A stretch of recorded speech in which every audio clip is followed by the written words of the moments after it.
Have you ever felt your energy physically drain from your body the moment you stepped into a packed mall, concert, or subway, while everyone around you seemed perfectly fine? When you step into a crowded environment, your brain doesn't simply register the presence of other people. Instead, it initiates an extraordinarily complex cascade of neurological processes that demand significant cognitive resources. Every face becomes a data point requiring analysis. Every voice competes for auditory attention. Every movement in your peripheral vision triggers your brain's threat detection system, a primitive mechanism designed to keep you safe by constantly scanning for potential dangers. For some individuals, this isn't just mildly taxing, it's utterly depleting. Consider what happens at the neurological level when you enter a packed space. Your sensory systems immediately shift into high gear.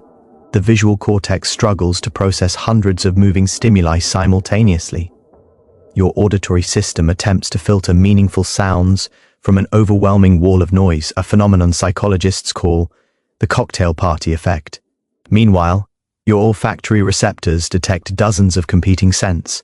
Your tactile sensors remain hyper-alert to unexpected physical contact, and your proprioceptive system constantly recalibrates your body's position relative to others. This isn't conscious effort. This is your brain working at maximum capacity simply to make sense of the environment. The prefrontal cortex, responsible for executive functions like decision-making and emotional regulation, becomes particularly strained. Research in environmental psychology demonstrates that high-density environments force this region to work overtime, managing not only the sensory input, but also the social calculations inherent in navigating human proximity. Your brain must constantly answer questions it doesn't consciously ask. Is that person going to bump into me? Should I move left or right? Is it safe here? Am I blocking someone's path? Each micro-decision depletes your cognitive reserves, drawing from what psychologists call your executive function capacity. What makes this especially fascinating is the individual variation in how people experience this drain. Neuroimaging studies reveal that individuals with higher sensory processing sensitivity show increased activation in brain regions associated with awareness and emotional processing when exposed to complex stimuli. Their nervous systems aren't malfunctioning, they're simply processing environmental information more deeply, more thoroughly, and consequently, more exhaustingly. For these individuals, a crowded environment isn't just busy, it's a neurological marathon. The physiological stress response compounds this cognitive burden. When your brain perceives the crowd as overwhelming, your hypothalamic pituitary adrenal axis activates, releasing cortisol into your bloodstream. Your sympathetic nervous system engages, elevating heart rate and blood pressure. You might notice your breathing becoming shallow, your muscles tensing, or a subtle sense of unease settling over you. These aren't signs of weakness or social inadequacy. They're legitimate physiological responses to genuine environmental stressors that affect some nervous systems more intensely than others. The concept of cognitive load theory helps explain why this matters so profoundly. Your working memory has finite capacity, typically able to hold and manipulate only a limited amount of information at any given moment.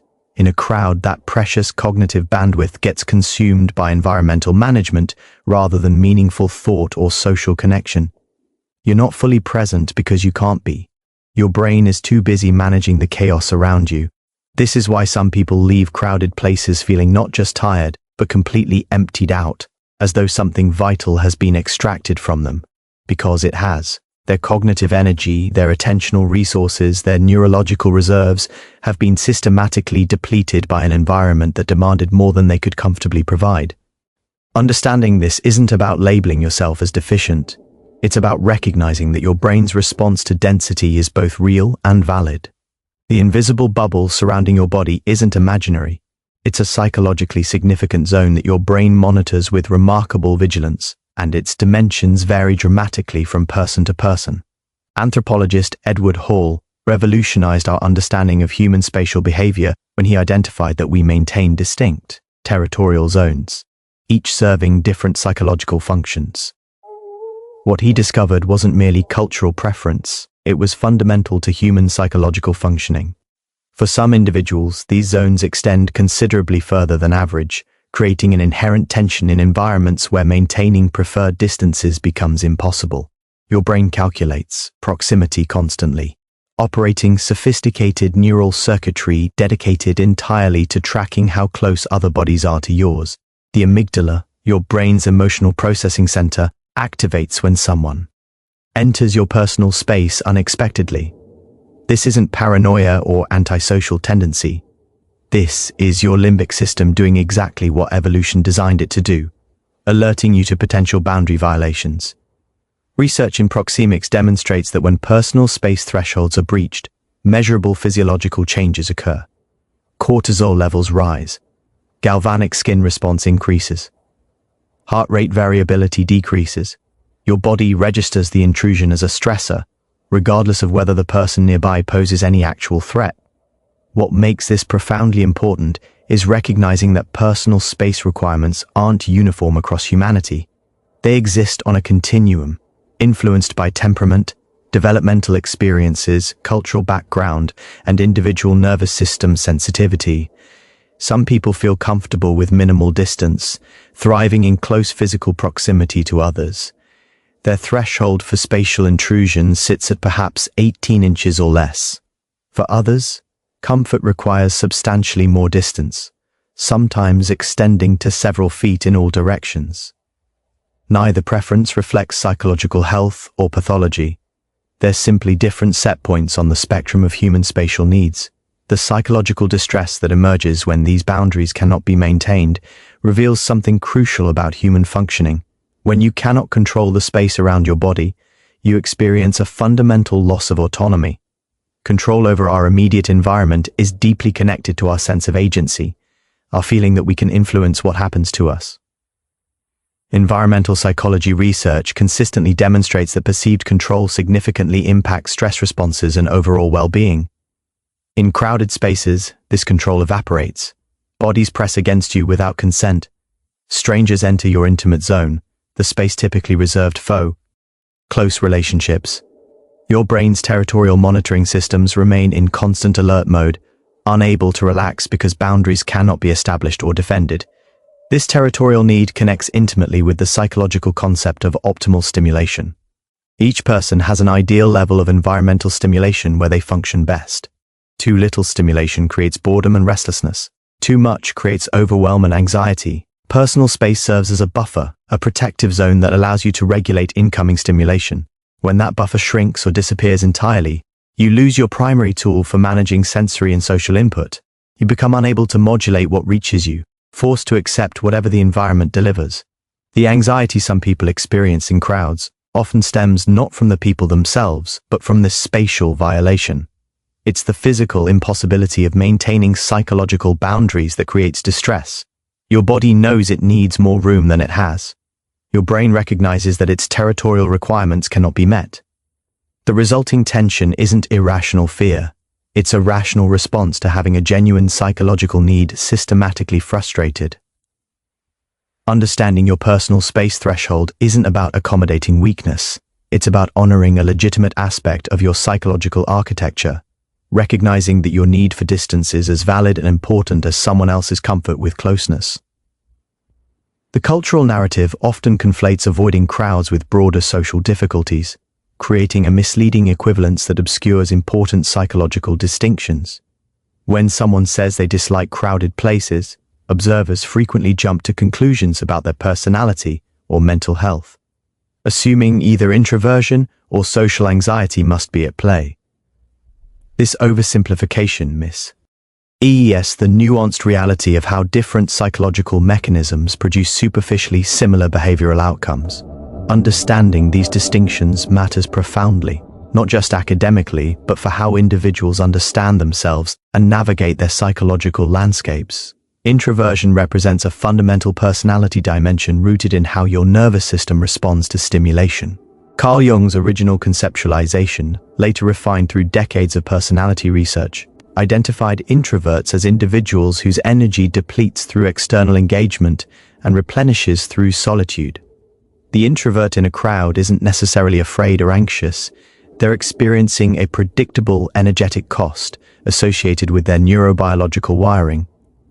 Research using electroencephalography shows that introverts demonstrate higher baseline cortical arousal, meaning their brains are already operating at higher activation levels. Additional stimulation from crowds pushes them further toward overstimulation, not because something is wrong, but because their system is already processing more intensely than extroverted nervous systems. Social anxiety, conversely, operates through an entirely different psychological mechanism. This clinical condition centers on fear of negative evaluation, excessive self-consciousness, and anticipation of social catastrophe. The socially anxious person in a crowd experiences cognitive distortions. They believe others are scrutinizing them, judging them, noticing their flaws. Their internal dialogue runs a constant commentary of imagined criticism and anticipated rejection. The crowd becomes threatening not because of sensory overload or energy depletion, but because it represents an audience whose evaluation feels dangerous. The amygdala shows hyperactivity, the prefrontal cortex struggles with emotional regulation, and the entire experience becomes colored by catastrophic interpretation rather than simple preference. What complicates this further is that crowd aversion can exist completely independently of both introversion and social anxiety. An extroverted individual who thrives on social interaction, who gains energy from conversation and connection, might still find crowds intolerable. Why? Because crowds don't provide meaningful social engagement. They provide anonymous density, physical proximity, without psychological connection. This person isn't avoiding socialization. They're avoiding the specific environmental conditions of crowding, the sensory chaos, the spatial constraints, the loss of control. Similarly, someone might have no social anxiety whatsoever, feeling completely confident in social evaluation, yet still experience profound discomfort in crowded environments due to sensory processing sensitivity or claustrophobic responses. The distinction matters tremendously for intervention and self-understanding. If you misidentify your crowd aversion as social anxiety when it's actually introversion or sensory sensitivity, you might pursue inappropriate therapeutic approaches. Exposure therapy, highly effective for anxiety disorders, won't address the fundamental energy dynamics of introversion or the neurological realities of sensory processing differences. Conversely, if genuine social anxiety drives your crowd avoidance, simply accepting it as personality preference means missing an opportunity to address treatable symptoms that significantly impact quality of life. Research in differential psychology emphasizes that human behavior rarely stems from single causes. Your response to crowds likely involves multiple interacting factors. Perhaps you're moderately introverted, making crowds energetically costly, and also have some social anxiety, making evaluation concerns relevant, and possess higher sensory sensitivity, making the stimulation overwhelming. These factors compound rather than existing in isolation. Understanding this complexity allows you to develop more sophisticated self-awareness and more effective coping strategies.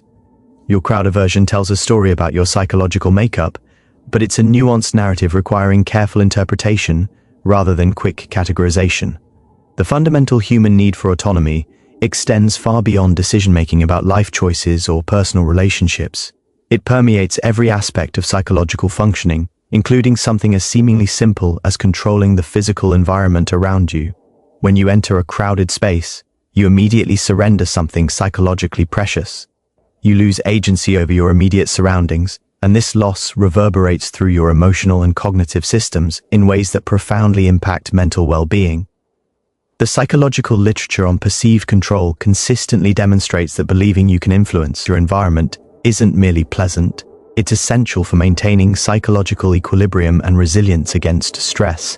Self-determination theory, one of psychology's most robust frameworks for understanding human motivation and well-being, identifies autonomy as a basic psychological need alongside competence and relatedness. When this need goes unmet, psychological distress follows predictably. In crowds, your autonomy collapses across multiple dimensions simultaneously. You cannot control where you stand or sit. You cannot regulate the volume of noise reaching your ears. You cannot choose the scents you breathe or the visual stimulation bombarding your senses. You cannot determine who enters your personal space or when they leave it. This wholesale loss of environmental control activates stress responses that cascade through your entire system, creating feelings ranging from mild discomfort to acute distress. Research on learned helplessness illuminates why this matters so profoundly. When organisms, including humans, repeatedly experience situations where their actions cannot influence outcomes, they develop a psychological state characterized by passivity, anxiety, and depression. Crowded environments create precisely this dynamic. You want more space, but cannot create it. You want less noise, but cannot reduce it. You want to leave, but social obligations or physical constraints prevent it. Your preferences become irrelevant to your reality. This disconnect between desired states and actual conditions generates psychological tension that accumulates over time, depleting mental resources and eroding emotional well-being. The relationship between environmental control and mental health extends beyond immediate comfort to long-term psychological functioning. Studies examining workplace environments, residential settings, and public spaces consistently reveal that perceived control over environmental conditions predicts better mental health outcomes, higher life satisfaction, and greater psychological resilience. People who can modify their surroundings to match their preferences demonstrate lower stress hormones, better immune functioning, and enhanced cognitive performance. The inverse holds equally true. Chronic exposure to uncontrollable environments correlates with increased anxiety, depression, and various stress-related health conditions. Crowds represent perhaps the most extreme form of environmental uncontrollability that most people regularly encounter. What makes this particularly significant is recognizing that the need for environmental control varies considerably across individuals. Some people possess higher tolerance for environmental unpredictability and constraint. Their psychological thermostat allows wider fluctuations before triggering distress signals. Others require more consistent environmental control to maintain equilibrium. Their system operates within narrower parameters, requiring greater predictability and autonomy to function optimally. Neither pattern indicates superiority or deficiency. They simply reflect different psychological architectures with different operational requirements. The practical implications of understanding this connection between control and well-being are substantial. When you recognize that your discomfort in crowds stems partly from autonomy loss rather than social inadequacy or irrational fear, you can approach the situation differently. You might prioritize environments where control remains possible, arriving early to secure preferred positioning, or choosing less crowded alternatives when available. You might develop compensatory strategies that restore partial control, such as using noise-canceling headphones or positioning yourself near exits. Most importantly, you can stop pathologizing a response that's fundamentally adaptive. Your need for environmental control isn't weakness or antisocial tendency. It's a legitimate psychological requirement that, when honored rather than dismissed, supports rather than undermines your overall mental health and functioning. Got picture yourself standing at the edge of a crowded space, feeling that familiar pull of resistance in your chest. Now imagine understanding that this response isn't a flaw to be fixed, but information to be honored. Your brain is speaking to you in the only language it knows, telling you something profound about how you're built to thrive in this world. Some people flourish in the density of crowds, drawing energy from the collective pulse of humanity pressed together, and some people, perhaps you, are designed differently. Your nervous system operates with different specifications, processing more deeply, requiring more space, needing greater control over the sensory and social environment surrounding you. This isn't about being broken or antisocial or weak. This is about recognizing that human psychology doesn't come in a single configuration. We exist on continuums of sensitivity, stimulation needs, spatial requirements, and autonomy thresholds. Your position on these spectrums is as valid as anyone else's. The exhaustion you feel in crowds is real. The need for space is legitimate. The craving for environmental control serves your psychological well-being.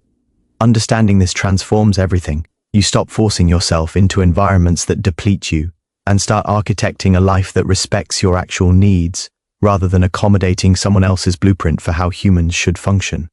The most powerful thing you can do is stop apologizing for needing what you need. Your psychology isn't optional. It's the fundamental operating system through which you experience existence. And when you honor it, when you give yourself permission to avoid the crowds that drain you and seek the spaces that restore you, something remarkable happens. You stop merely surviving your environment and start thriving within it. That's not avoidance, that's wisdom, that's self-knowledge translated into action. That's understanding the psychology of needing space and choosing unapologetically to claim it.